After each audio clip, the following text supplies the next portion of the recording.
Okay, hi everybody. It's Gabby from Gabrielle Pet Photography Education, and I'm here today to give you three Lightroom tips. Yeah, so two of them are things that just came into Lightroom and I think are really cool. And one has been here for a few months, but or maybe even already more. But I think it's not being utilized by most photographers, and I think it's a really cool option. So without further ado, let's go to the video. Okay, so here we are, and I wanted to give you three different tips in Lightroom from new things that basically came in the last few months. So here is the first one. Um, for example, this is a photo that I did a short edit to, okay? So I have whatever edit I did, and I hit Shift and mark the last photo in the bottom bar that you see that I want this editing to sync with those photos. And then I always go and do sync. Okay, it brings up the window. You say which options of all the editing you want to sync. You don't have to sync everything. You pick and you do synchronize, replace whatever that's there right now, and it's just copying the edit. So that part everybody knows how to do probably, right? So what's new? The new thing is this little toggle that you have down here that's to enable auto sync. Now, what's auto sync? This is cool. So now if you're doing anything, oops, you have to be marked still, all the photos. So now if I do any change on this photo, in real time, that is going to change in all the other photos that are marked and you're on auto sync. So look at this. If I'm going to make the photo a lot yellow, okay, look at the bottom bar. What happens? Bam, they all become yellow. Isn't that amazing? I go back to the other edit. Bam, they're all back to the other edit. And I think that is totally, totally amazing. So that is tip number one. Tip number two, within the layers, if you go to the layers and you go into where you pick to add a layer, because I already have one, this is what it looks like. When it's the first layer, you will see something else. You know what? Let's delete this so you can see. Delete mask one. This is what you see when you come in and there aren't any masks. So now I can come in here, and when you click, you get all the options. The first three options are the most used, and then there's other different options that you could use. The one that I want to talk about today is about the landscape one.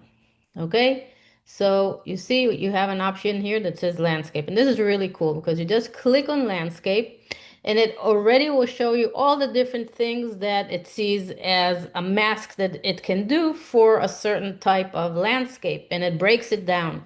So if I just hover over sky, you see that will be the mask if it's sky. Vegetation, that would be the vegetation. Water, that will be the water. Natural ground, natural ground. So that is really cool. So for example, I want to go, let's say now into natural ground. So I pick that and I did create mask. And I get a mask that's already covering all the rocks and the stone. Let's say I want to take out the color from there because it's too pink, yellow, whatever, colors that are in there. So that's what I'm going to do. Now I have a mask ready for those rocks and ground parts that are there. And all I need to do is now, let's say, go and take down the saturation. Okay, and I don't have to go now with a brush and going in certain points and everything. I could just do it, on my own without needing basically anything else. And I could do all of the edits that I want, make it darker. Everything can be done. Now, because we're on auto sync, it's doing it also to all of the others, and that is so cool. So that was tip number two. And now let's talk about tip number three.